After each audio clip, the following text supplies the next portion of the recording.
আপনি কি জানেন পৌরনীতি ও সুশাসনের সেকেন্ড পেপারের থার্ড চ্যাপ্টারের কোন টপিকগুলো বোর্ড পরীক্ষায় সবচেয়ে বেশি আসে?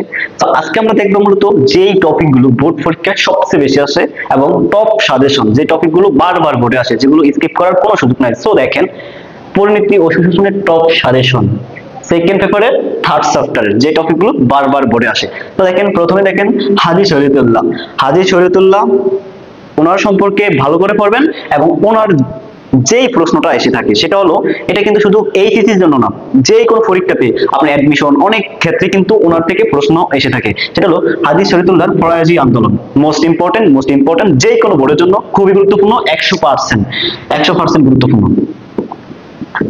এখানে কিন্তু মন গড়া কোনো সাজেশন দেওয়া হচ্ছে না, এগুলো সবই টেস্ট পেপার সাপ্লিমেন্ট রিসার্চ করা, যে টপিকগুলো বারবার ঘুরে আসে, রিপিট হয়। তো দেখেন, এই ফরাজি আন্দোলন মোস্ট ইম্পর্টেন্ট সৃজনশীল অথবা অনুধাবনমূলকে এসে থাকে, ঠিক আছে। তারপরে দেখেন তিতুমির, একটা ব্রান্ড টপিক, টপ 10, মানে একদম সেরা একটা টপিক, যে টপিক কখনো স্কিপ করে না। এই যে তিতুমির, তার আসবে তিতুমির। দেখেন, তার থেকে কিন্তু অ্যাডমিশন, তারপরে আপনার যে কোনো চাকরি পরীক্ষার ক্ষেত্রে কিন্তু তিতুমির থেকে প্রশ্ন হয়ে থাকে। তিতুমির থেকে যে দুটি টপিক আপনাকে মাস্ট পড়তে হবে এবং খুবই গুরুত্বপূর্ণ, সেটা হলো বারাসাত বিদ্রোহ, আরেকটা পড়বেন বাঁশের কেল্লা। বারাসাত বিদ্রোহ খ নম্বরের জন্য, আর বাঁশের কেল্লা খ নম্বরের জন্য, অথবা সৃজনশীল আসতে পারে, কিন্তু খ নম্বরের জন্য বেশি আসে, ঠিক আছে। তা এটি অল বোর্ড, সব বোর্ডের জন্য, ঠিক আছে। তারপর দেখেন নবাব স্যার সলিমুল্লাহর যে রাজনৈতিক আর শিক্ষা বিস্তারের অবদান, নওয়াব স্যার সলিমুল্লাহ রাজনৈতিক আর শিক্ষা বিস্তারের অবদান খুবই গুরুত্বপূর্ণ। তারপর দেখেন শেরেবাংলা এ.কে.এম. ফজলুল হক থেকে পড়বেন রাজনীতিতে তার অবদান এবং কৃষকদের কল্যাণে, এটা খুবই গুরুত্বপূর্ণ, ঠিক আছে, এটা খুবই গুরুত্বপূর্ণ, কৃষকদের কল্যাণে। তারপর দেখেন নবাব আব্দুল লতিফ, এই নবাব আব্দুল লতিফ থেকে কিন্তু একটা খ নম্বরে সব বোর্ডেতে আসে, সেটা হলো মোহামেডান লিটারি সোসাইটি প্রতিষ্ঠাতা।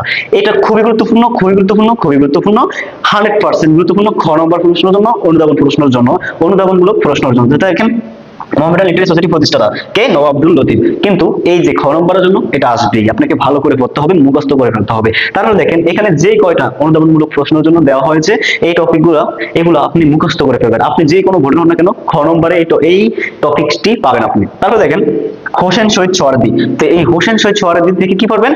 এই যে গণতন্ত্র প্রতিষ্ঠায় অবদান, আর এই নবাব আব্দুল লতিফ থেকে মুসলমানদের শিক্ষা বিস্তারের অবদান, এটাও পড়বেন ভালো করে। আর হোসেন শহীদ সোহরাওয়ার্দী থেকে গণতন্ত্র প্রতিষ্ঠায় অবদান। সো এভরিওয়ান, এই টপিকগুলো কিন্তু আমার মন গড়া টপিক না, আমি কিন্তু বোর্ড কোয়েশ্চেন সলভ করে, টেস্ট পেপার সাপ্লিমেন্ট সলভ করে, যে টপিকগুলো সব বোর্ডে আসে বারবার, 17, 18, 19, 20 এই যে সালগুলা গেছে, এই টপিকগুলোই কিন্তু বারবার এক বোর্ড থেকে এক বোর্ডে রিপিট হয়ে আসছে। কিন্তু আপনি এই টপিকগুলো যদি আয়ত্ত করতে পারেন, আপনি যে কোনো বোর্ডের হন না কেন, আর কোনো ভয় থাকবে না, কনফিউজ থাকবে না। তো আপনাকে মাস্ট এই টপিকগুলো করতে হবে, আর এগুলোর বাইরে আপনি পড়লে সময় নষ্ট করবেন, কোনো কাজে আসবে না। এগুলো আপনাকে ভালো করে পড়তে হবে, আর এখান থেকে কোনো টপিক স্কিপ করতে আপনি পারবেন না।